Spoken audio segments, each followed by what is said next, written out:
Chuva causa transtornos no estado. No meio-oeste, na Serra, moradores tiveram as casas atingidas por alagamentos e desmoronamentos. Já em Chapecó, um homem morreu após cair com um carro em um rio durante a tempestade. Abaixo da meta, a campanha de vacinação contra a gripe foi prorrogada por mais uma lesão. No futebol, os detalhes da 7ª rodada do Campeonato Brasileiro. No clássico Pela Paz, Avaí e Figueirense empataram em uma partida muito disputada.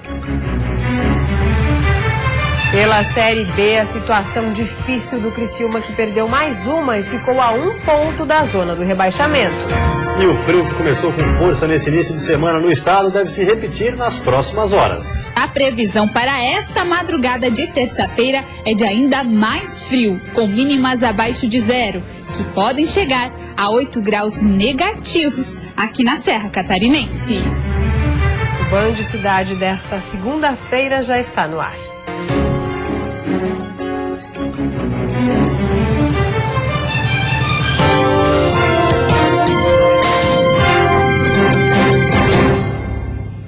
Olá, boa noite. Boa noite. A Defesa Civil está contabilizando os prejuízos do temporal que atingiu o oeste do estado neste fim de semana. Em Chapecó, meteorologistas acreditam que uma microexplosão atingiu a cidade e uma pessoa morreu. Os prejuízos estão sendo contabilizados. Na linha faxinal dos Rosas, casas, barracões e aviários ficaram destelhados, além de destruição na vegetação. Os moradores do local acreditam que o temporal tenha durado menos de 30 segundos. Só estouro. Foi pau, mas nada. Não vi mais nada. Não foi vento, mas nada. E já derramou água em tudo, porque estourou tudo, né? Saiu tudo e veio água. Muitas famílias continuam com os móveis, roupas e residências cobertas por lonas. Aos poucos, as 16 casas atingidas vão sendo arrumadas pelos moradores. Seu Valmor teve um prejuízo de aproximadamente R$3.000. Quando a gente olhou, já estava tudo as coisas no chão, já estava minhas árvores tudo no chão, meu telhado aqui tudo no chão, né? E daí só saímos fora para dar uma olhada, aí já começou a goteirar dentro de casa e tudo, já estava um lago dentro de casa, dentro da cozinha estava um lago, né? Não deu para ver nada. Não houve registros de desabrigados ou desalojados, mas uma pessoa morreu. O corpo de Antônio Nunes da Silva, de 54 anos, foi encontrado no rio União do Oeste, em Pinhalzinho, no oeste catarinense, a 3 quilômetros do local do acidente. De acordo com a esposa da vítima, quando eles estavam chegando próximo da ponte, o motorista perdeu o controle e o veículo caiu no rio. Mas antes de ser arrastado pela correnteza, Antônio ainda conseguiu salvar o filho de 15 anos e a mulher. Durante o acidente, chovia muito na região. Foram aproximadamente 200 milímetros de chuva durante o fim de semana em alguns municípios do oeste catarinense. De acordo com meteorologistas da EPAGRE, uma microexplosão pode ter atingido Chapecó e provocado os estragos nos imóveis e na vegetação. Em Concórdia, também no oeste catarinense, a forte chuva inundou casas e interditou o acesso à Universidade do Contestado. A água descia do bairro São Cristóvão e São José por causa de uma barragem que transbordou. Já no meio-oeste, na Serra, moradores tiveram as casas atingidas por alagamentos e desmoronamentos. Houve ainda queda de barreiras. A chuva foi tanta que o muro de contenção atrás dessa casa em Herval do Oeste não suportou e cedeu. A terra destruiu uma parte da casa e os moradores foram obrigados a ir para a residência de parentes. Por sorte, ninguém se feriu. Eu estava no quarto assistindo TV, né? E naquilo a gente escutou um barulho tremendo, né? Parecia que estava caindo o telhado da casa a princípio, né? E naquilo eu e minha esposa se levantamos, sentamos na cama e naquilo começou a trincar a parede, deu tempo de nós levantar, sair correndo, no caso, puxar o berço do neném até na porta aqui, no que vocês estão vendo, nessa sala aqui. E a gente conseguiu daí... Se desesperamos naquele momento, né, que bate um desespero, e naquilo a gente foi até o outro quarto, tirou o outro neném e com aquilo a parede desceu daí, né. Em Joaçaba, houve queda de barreira no acesso a Adolfo Zigueli e a rodovia ficou em meia pista.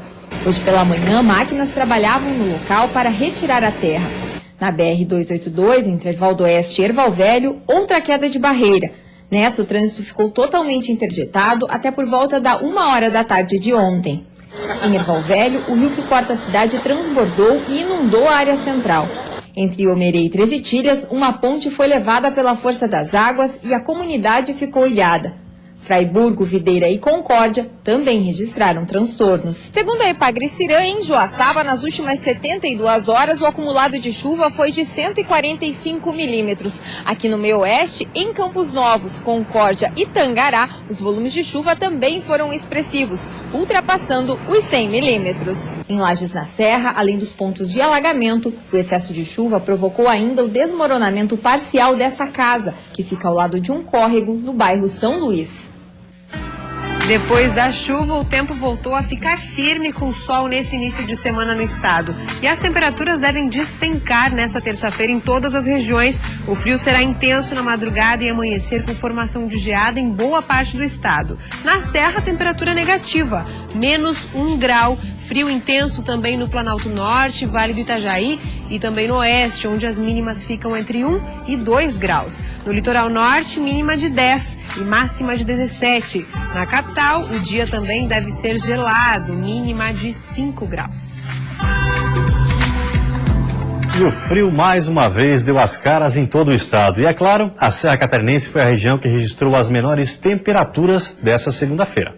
E a previsão de muito frio para o início dessa semana, aos poucos vem se confirmando. As temperaturas baixas já marcaram o amanhecer desta segunda-feira. Na região serrana, no Morro da Igreja, fez 1,7 graus negativos. Em São Joaquim, o registro foi de 3 graus e em Lages 4. Mas a previsão para esta madrugada de terça-feira é de ainda mais frio, com mínimas abaixo de 0, que podem chegar a 8 graus negativos aqui na Serra Catarinense. A temperatura vai baixar muito à noite, isso favorece a geada, e também a questão do o tempo vai estar bom, né, o céu claro, principalmente na terça-feira, quando a temperatura deve ficar mais baixa, é que a gente deve ter condição de geada, que pode ser até forte naquelas regiões, né? Depois do calor registrado na última semana, os serranos tiveram que começar a segunda-feira mais agasalhados. E nessas horas, vale de tudo para fugir do frio. Eu não sou muito fã de frio, mas tudo bem, a nossa região a gente tem que encarar. A gente está quase entrando no inverno, né? É bom, eu gosto, né? Muito casaco para suportar. Muito casaco, mas é gostoso, tá gostoso. Sem chuva é bom. As camisetas por baixo, né? As finas e por cima, aí já vem japona, as blusas de lã, luva. Realmente está muito frio. Já que a previsão para a madrugada não é nada quentinha, o jeito é se prevenir para diminuir a sensação de estar no Polo Norte. Acabei de comprar um cachecol, comprar luva. Para poder suportar. Tá muito frio. E a seguir, baixa adesão, foi prorrogada novamente a vacinação contra a gripe na capital. E ainda combate ao abuso e à violência sexual. A Escola do Meio-Oeste desenvolveu um projeto com crianças e adolescentes.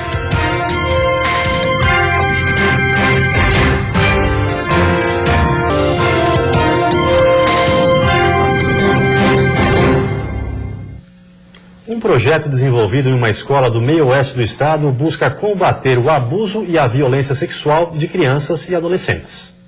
O projeto, desenvolvido na Escola Nossa Senhora de Lourdes de Joaçaba, chama-se Cuida de Mim e envolve 256 alunos. O objetivo é o combate ao abuso e violência sexual de crianças e adolescentes e começou quando a escola identificou um aluno que sofria de abuso em casa. A gente tem dados que os aumentos de denúncias têm aumentado. Então, semanalmente, a gente tem um cadastro em que nos é passado pelo Ministério Público que, por semana, existe de 5 a 10 denúncias. Quando esse projeto é trabalhado e a comunidade é informada, a gente chega a ter por semana 100 casos de denúncia. Todos são investigados pelos órgãos competentes. Uma vez por ano é realizada uma campanha incentivando as denúncias. Já na própria escola há uma urna para que os alunos possam escrever e colocar sua denúncia. Pelo menos 15 casos já tiveram acompanhamento de perto. O projeto fez tanta diferença que a escola foi convidada a concorrer a um prêmio nacional que tem parceria com a Unicef. Se ficar entre as 4 melhores da região sul ou for a melhor do país, receberá prêmios em dinheiro para apoiar o projeto. Caso seja ganhadora, a escola pensa em criar uma ONG para oferecer atendimento às vítimas de abuso e seus familiares.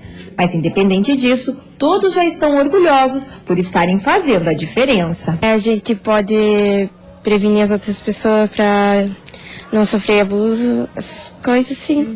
Dê ajuda às pessoas, as crianças principalmente, denuncia os que abusam. Foi prorrogada mais uma vez a campanha de vacinação contra a gripe na capital. O motivo é a baixa adesão.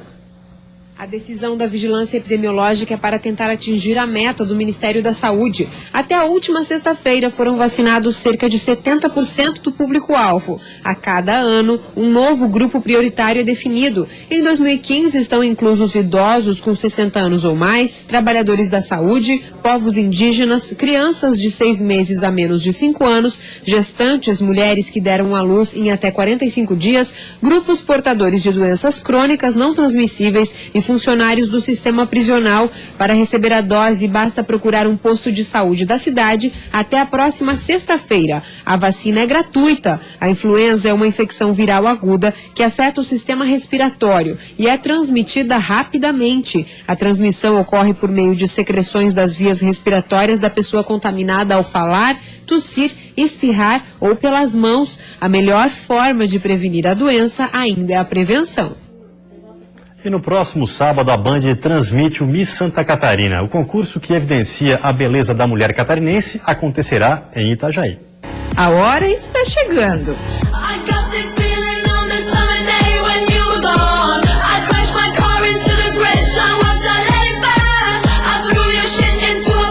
A beleza das misses de várias partes do estado vai invadir Itajaí. Os preparativos para a competição que vai escolher a mais bela catarinense para a disputa do Miss Brasil começou há alguns meses. E agora chega a reta final.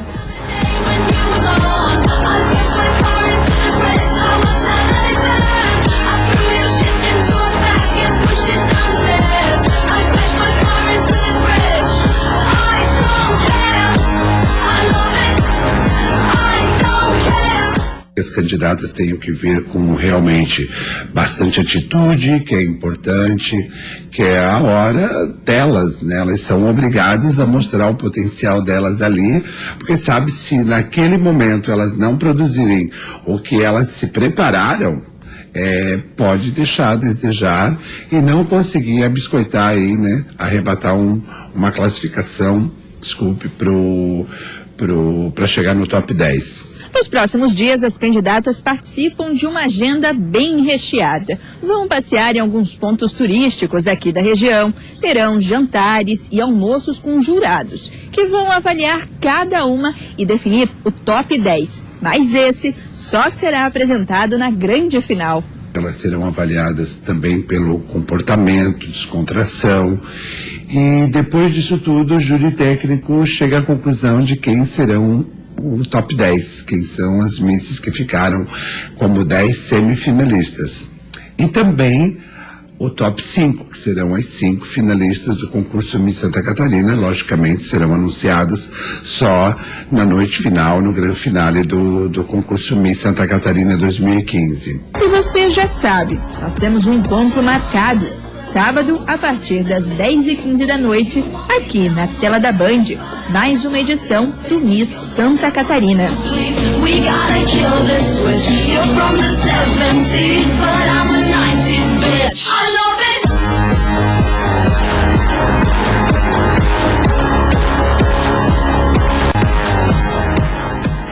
E depois do intervalo tem futebol. Pela Série A, no clássico pela Paz, Avaí e Figueirense empatam na ressacada. E pela Série B, a situação do Criciúma está cada vez mais complicada.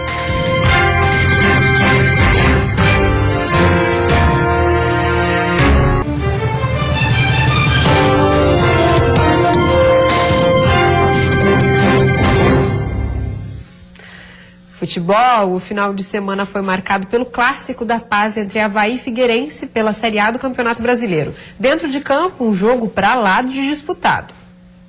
Era o clássico da Paz. E para celebrar a paz, nada melhor do que um abraço.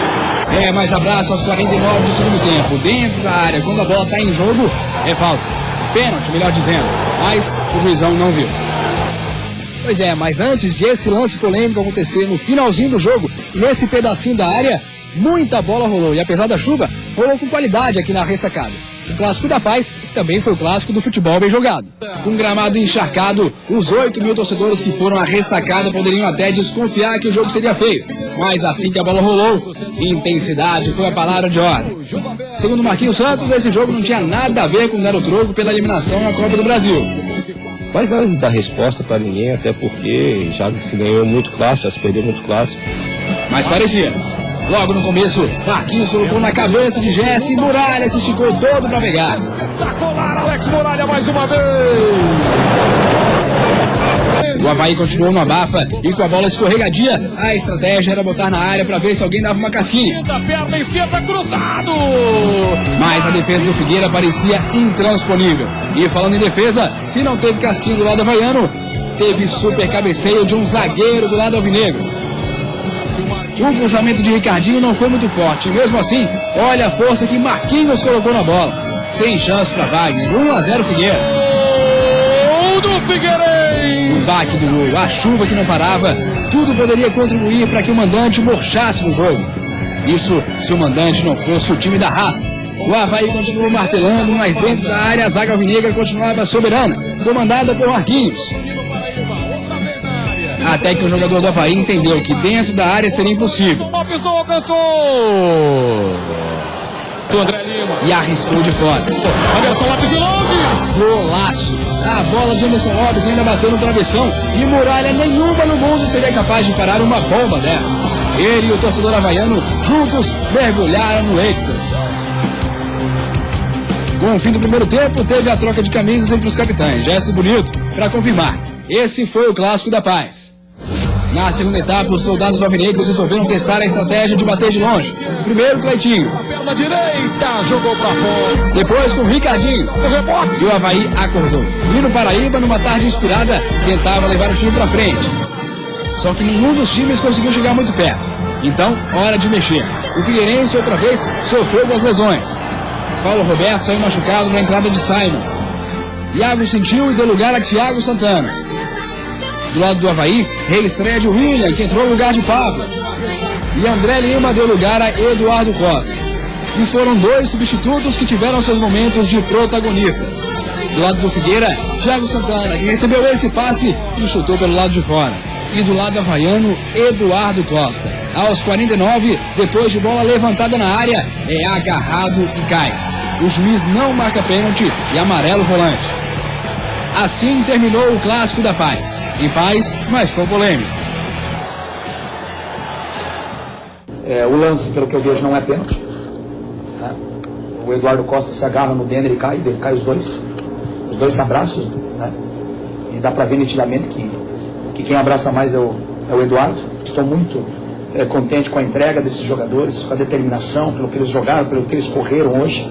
Eu acho que a nossa diretoria tem que fazer uma representatividade, porque nós também, o Avaí, o meu modo de ver, com todas as situações, todas as dificuldades que nós tivemos, acho que hoje a gente foi prejudicado sim, por não ter dado um pênalti, ao meu ver, o estádio inteiro viu, e a gente sai prejudicado sim com um lance crucial para mim, o que definiria a vitória do Avaí.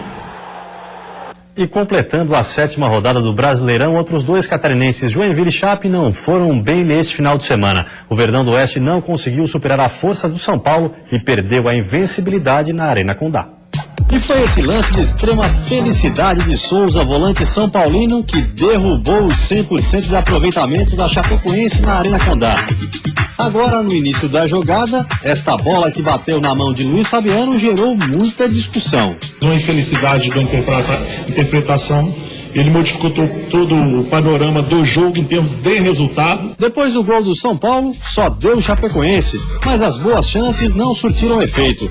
E ficou assim, Chapecoense que caiu para a 11ª posição 0, São Paulo 1. Viemos de dois resultados negativos agora tem um jogo difícil fora de casa diante do Cruzeiro. Trabalhar, procurar corrigir os erros e não cometer mais. Já o Joinville amargou mais uma derrota nesse Brasileirão. Até o momento foram 7 jogos e nenhuma vitória. Nessa 7ª rodada, a equipe do norte do estado foi derrotada pelo Sport na Ilha do Retiro. O nome do jogo foi o atacante Michael Leite, que marcou os 2 para o time do Recife. Marcelinho Paraíba descontou em seu primeiro gol marcado pelo tricolor. Com mais essa derrota, o Joinville continua na lanterna da competição com apenas um ponto conquistado.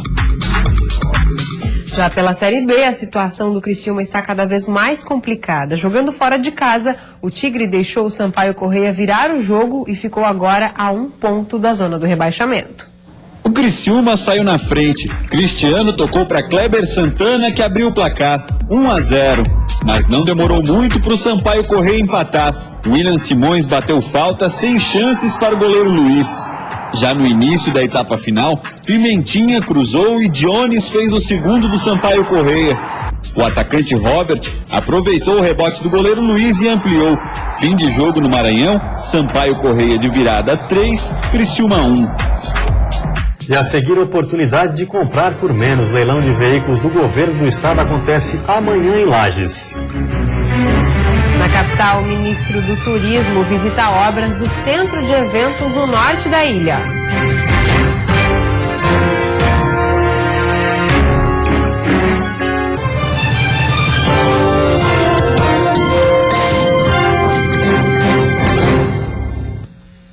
Oportunidade para quem quer comprar veículos com preços mais baratos. Amanhã acontece em Lages o leilão do governo do estado. Serão 223 veículos a serem arrematados. Muitos dos veículos a irem para leilão nesta terça-feira estão no pátio da Secretaria de Desenvolvimento Regional de Lages. A maior parte é da Polícia Militar do Estado.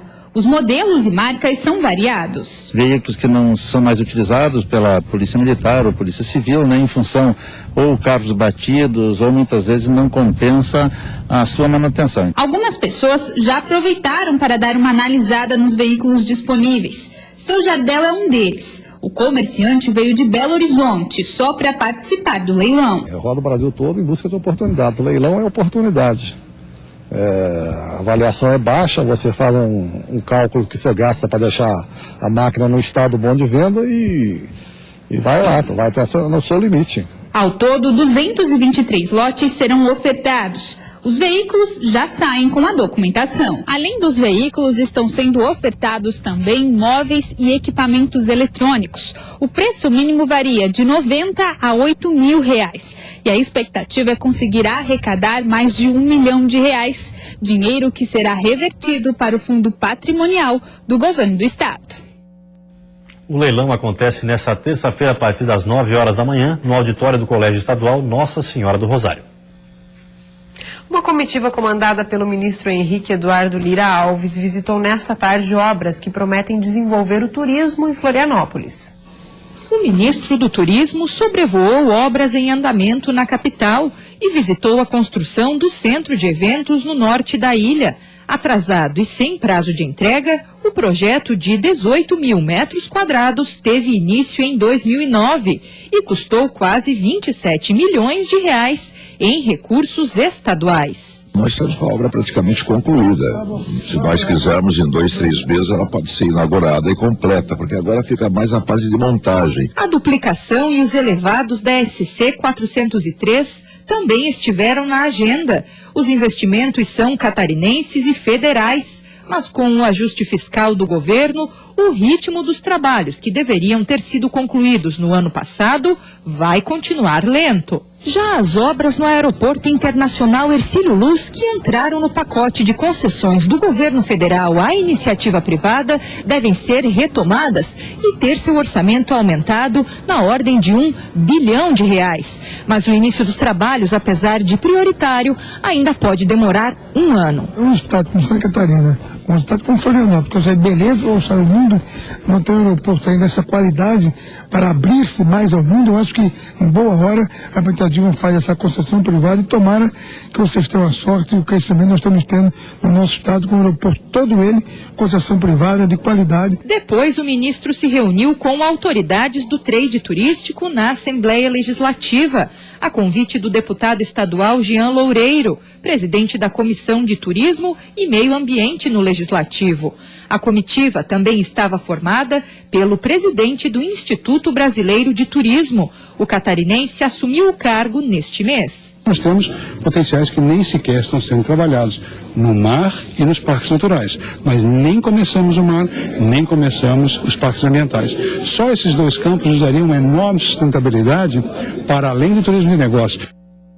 E você fica agora com o Jornal da Band. Uma ótima noite a todos e até amanhã. Uma boa noite para você. Até amanhã.